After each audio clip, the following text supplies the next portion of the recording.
Okay, hi, my name is Claudia, my middle name is Dora, and I've recently started this channel, Floradora.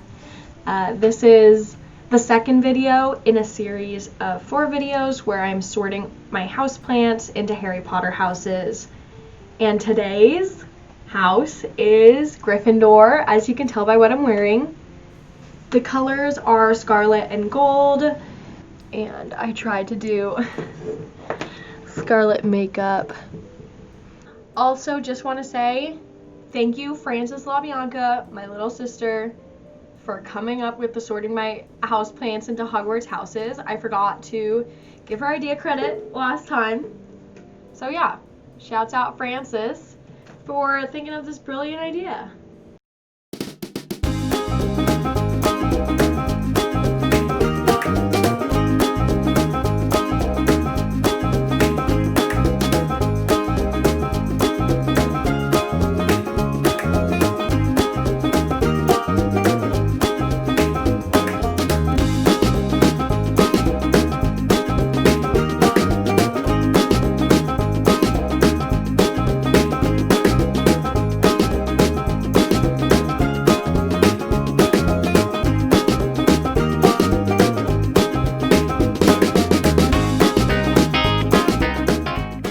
What the sorting hat says about Gryffindor is, you might belong in Gryffindor, where dwell the brave at heart.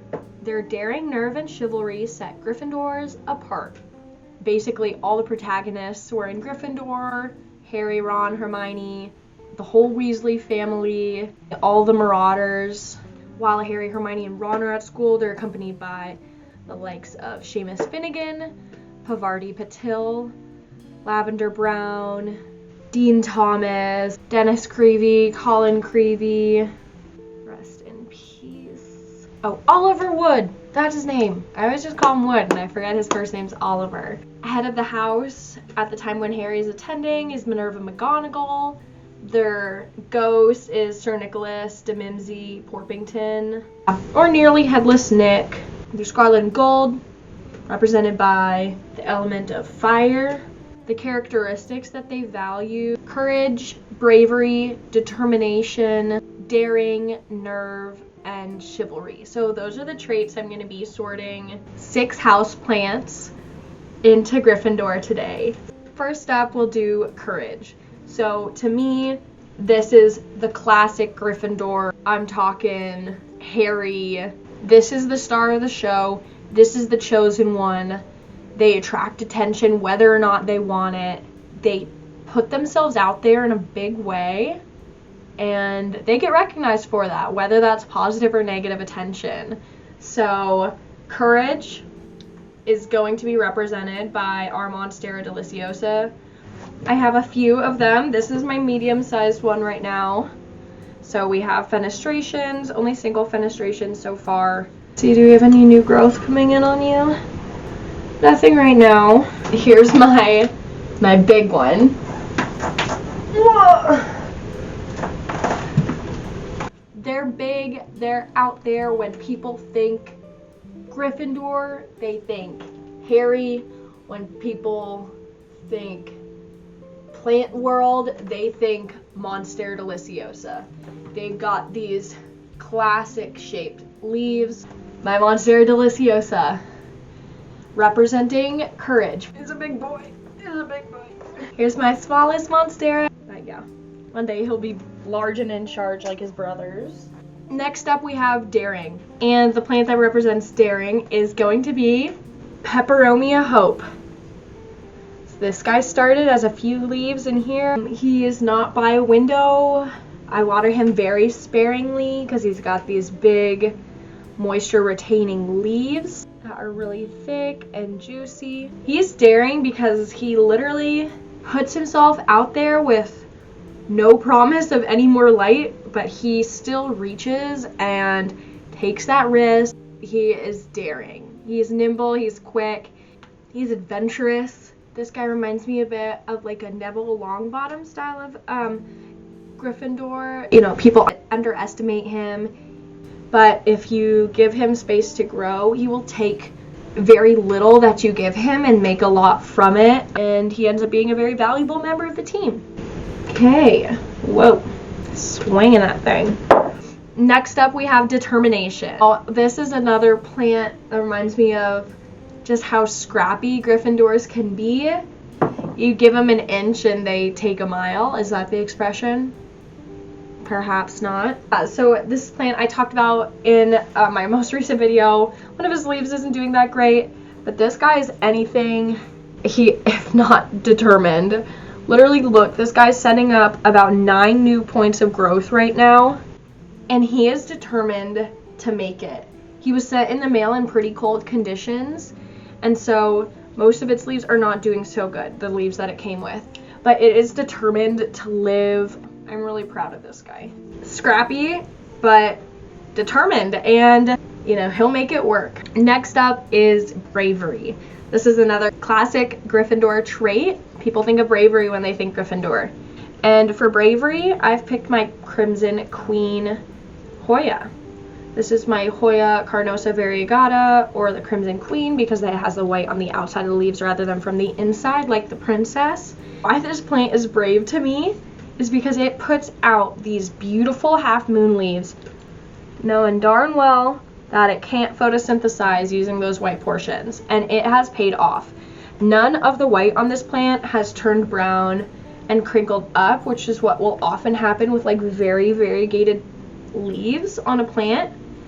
It's brave to put out those partially white leaves. This one is so healthy and beautiful.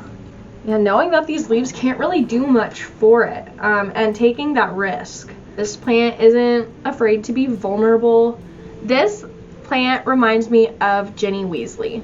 She is not afraid to get vulnerable and put it all out there in hopes that the reward will be worth it. I think of this in terms of Harry being a total loser and not putting himself out there and asking her out, and she made all the moves. She made herself vulnerable, knowing that if it worked it would pay off, and it did. So sometimes you need to take those risks. Be brave.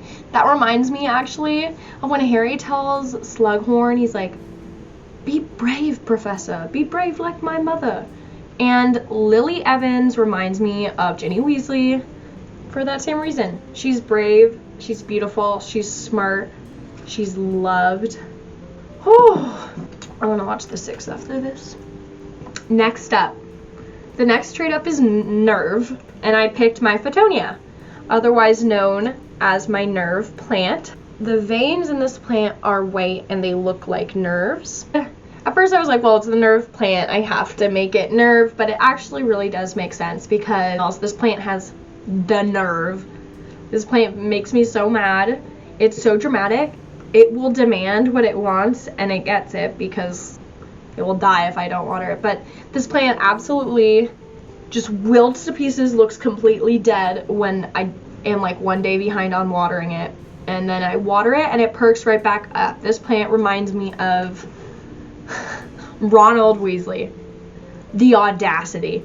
Ron, personally, in my opinion, I think Ron is super high maintenance, which ends up being fine. He's very loyal to those that are nice to him, but certain instances where he doesn't get what he wants or he doesn't understand, like think beginning of Goblet of Fire Ron, middle of Deathly Hallows Ron, other pouty Ron times where he just throws an absolute fit when he doesn't get what he wants, which kind of annoys me, but you have to love him anyway.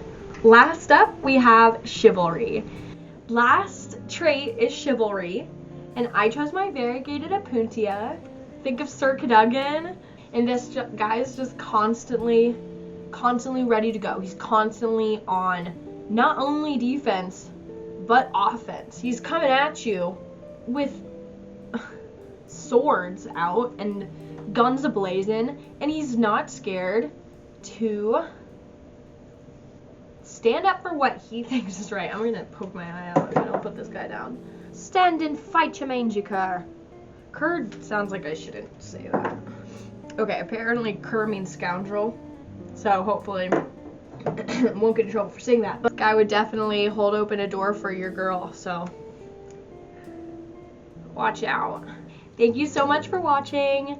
Hopefully some of you think it's entertaining to see me sort my plants into Hogwarts houses. It might be a very niche group of people, but I'm here for it. So there will be 2 more houses remaining in this series, and I'm really looking forward to making them.